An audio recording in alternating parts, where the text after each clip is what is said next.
Mdina, bývalé hlavné mesto, je známa ako Tiché mesto, jedno z najstarších a najpozoruhodnejších miest na Malte. Jej história siaha viac ako 4000 rokov naspäť a počas svojej existencie prešla rukami rôznych civilizácií, od Féničanov cez Rimanov až po stredovek. Väčšina dopravy v meste je zakázaná, čo znamená, že sa tu môžete prechádzať po tichých uliciach bez hluku aut. Turista, ktorý do Mdiny vkročí, sa ocitne v inej dobe. Úzke kľukaté uličky sú lemované kamennými budovami, ktoré šepkajú príbehy minulosti. Hlavným centrom mesta je katedrála svätého Pavla, majestátna baroková stavba, ktorá je náboženským a historickým symbolom Malty.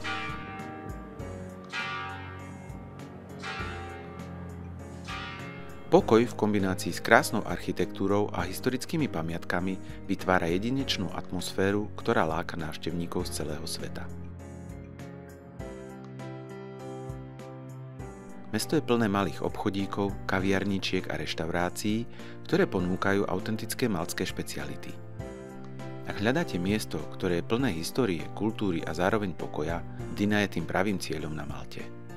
Pre turistov je tiež zážitkom poprechádzať sa po hradbách mesta, ktoré ponúkajú panoramatické výhľady na Valetu a zvyšok Malty.